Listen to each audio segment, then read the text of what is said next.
Korban tewas akibat kecelakaan lalu lintas di Kabupaten Skadau mengalami peningkatan beberapa bulan terakhir ini.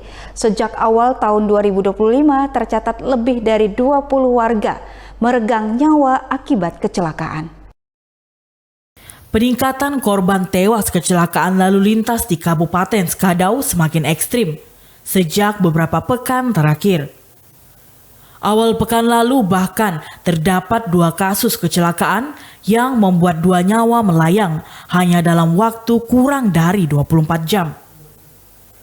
Kepala Satuan Lalu Lintas Polres Skadau, Ibtu Sudarsono mengakui adanya peningkatan korban tewas kecelakaan lalu lintas di Kabupaten Skadau.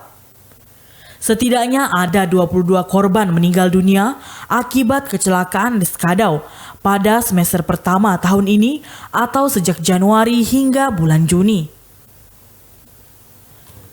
Jika dibandingkan dengan semester pertama tahun ini, jumlah korban meninggal meningkat 100%, di mana semester pertama tahun lalu hanya 11 korban meninggal. Sementara untuk kasus kecelakaannya tidak mengalami peningkatan signifikan. Jumlah kasus kecelakaan pada semester pertama tahun ini hanya 25 kasus, yang artinya hanya meningkat 5 kasus dibandingkan periode sama tahun lalu. Berdasarkan analisa lapangan, ada beberapa faktor yang menyebabkan kasus kecelakaan itu. Di antaranya kelalaian pengemudi, masih banyak ruas jalan yang rusak, hingga faktor kendaraan. Terhadap hal ini, Ibtu Sudarsono berharap masyarakat pengguna jalan raya lebih waspada dan selalu menaati aturan lalu lintas.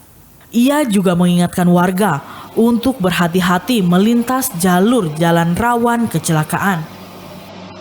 Rawan terjadinya laka lantas itu seperti kita ketahui bahwa di Jalan Sintang penyempitan jalan itu sangat salah satu faktor terjadinya laka lantas.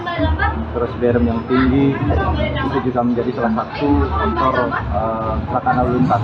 Namun kita juga sudah berupaya memberikan surat pemberitahuan kepada Dinas PU agar disampaikan itu ke pusat provinsi karena menimbang bahwa jalan itu jalan negara. Kasus kecelakaan lalu lintas di Kabupaten Skadau tidak hanya didominasi di daerah perkotaan. Kecelakaan juga terjadi hingga pedalaman, mengingat Skadau memiliki ruas jalan yang cukup panjang hingga ke daerah pedalaman. Dari Kabupaten Skadau, Abdul Syukri, Ruai TV mewartakan.